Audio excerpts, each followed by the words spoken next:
படைப்பின் சிறப்பு. அல்லேலூயா. வானங்களில் உள்ளவைகளே கர்த்தரை துதியுங்கள், உன்னதங்களில் அவரை துதியுங்கள். அவருடைய தூதர்களே, நீங்கள் யாவரும் அவரை துதியுங்கள். சூரிய சந்திரரே, அவரை துதியுங்கள். பிரகாசமுள்ள சகல நட்சத்திரங்களே, அவரை துதியுங்கள். சங்கீதம் 148 1 2 3.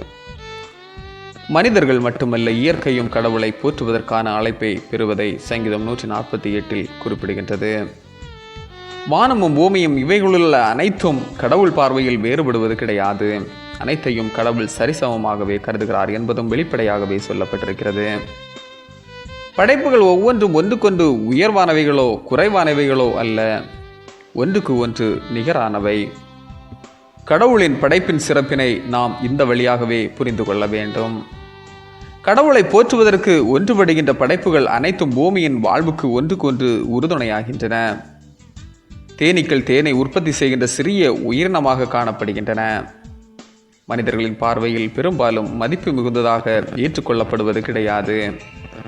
ஆனால் தேனீக்கள் அனைத்தும் இப்புவியில் இருந்து அழிக்கப்பட்டு விட்டால் அதன் பின்னர் மனிதன் வாழ்வதற்கு 4 ஆண்டுகளுக்கு மேல் மிச்சம் இருக்காது என்கின்றனர் வல்லுநர்கள்.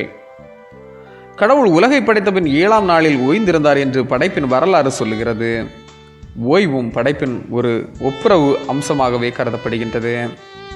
இஸ்ரவேலருக்கு கடவுளால் வழங்கப்பட்ட சட்டங்களில் ஓய்வு நாள் ஆசரித்தல் முக்கியமானதாகவே கருதப்பட்டது.